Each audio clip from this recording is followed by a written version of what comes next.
നമസ്കാരം. IQ എന്ന് പറഞ്ഞാൽ എന്താണെന്നറിയോ? ഇന്റലിജൻസ് കോഷ്യന്റ് എന്നാണ്. എന്നാൽ EQ എന്ന് പറഞ്ഞാൽ എന്താണെന്നറിയോ? ഇമോഷണൽ കോഷ്യന്റ് എന്നാണ്. ഈ IQവിന്റെ പ്രത്യേകത എന്താണെന്നറിയോ? IQ ഉള്ള ആളുകൾക്ക് കാര്യങ്ങൾ കേട്ട് മനസ്സിലാക്കാനും അത് എഴുതി പിടിപ്പിക്കാനും അതിൽ മാർക്ക് വാങ്ങാനും ഒക്കെ അവർക്ക് കഴിയും. എന്നാൽ EQ ഉള്ള ആളുകളുടെ പ്രത്യേകത എന്താണെന്നറിയോ?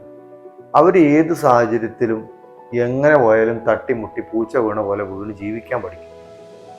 അപ്പോൾ രസകരമായ ഒരു സംഭവം എന്താണെന്ന് വെച്ചാൽ, ഞങ്ങൾ ഈ പിള്ളേരൊക്കെ ഒരു 10 കൊല്ലമൊക്കെ പോയി കഴിഞ്ഞിട്ട് ഇവർ ഗെറ്റ് ടുഗദറിനൊക്കെ വിളിക്കും. ആ പോയ സമയത്ത് നമ്മൾ ക്ലാസ് എടുത്തുകൊണ്ടിരുന്ന സമയത്ത് ഒന്നും പഠിക്കാതെ ഏതാണ് ക്ലാസ് എന്ന് പോലും അറിയാതിരിക്കുന്ന ആളുകളുണ്ടാവും. ഇവർ പക്ഷെ ഭയങ്കര EQ ഉള്ള ആൾക്കാരായിരിക്കും. ഇവർ എന്ത് ചെയ്യും? എന്തെങ്കിലുമൊക്കെ സ്ഥാപനങ്ങളൊക്കെ തുടങ്ങി അത് എങ്ങനെയെങ്കിലുമൊക്കെ വിജയിപ്പിച്ചെടുക്കും. ഇവരവിടെ ചെയ്യുന്നൊരു ബുദ്ധിപരമായ കാര്യം എന്താണെന്നറിയോ? ഇവരെ കൂടെ പഠിച്ചിരുന്ന നല്ല IQ ഉള്ള പിള്ളേരെ ഇവരെന്ത് ചെയ്യും? ഇവരുടെ പാർട്ട്നേഴ്സോ മാനേജേഴ്സോ ഒക്കെ ആക്കി കൊണ്ടു നടക്കുന്നുണ്ടാവും.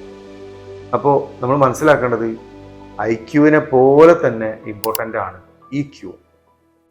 Okay, thank you.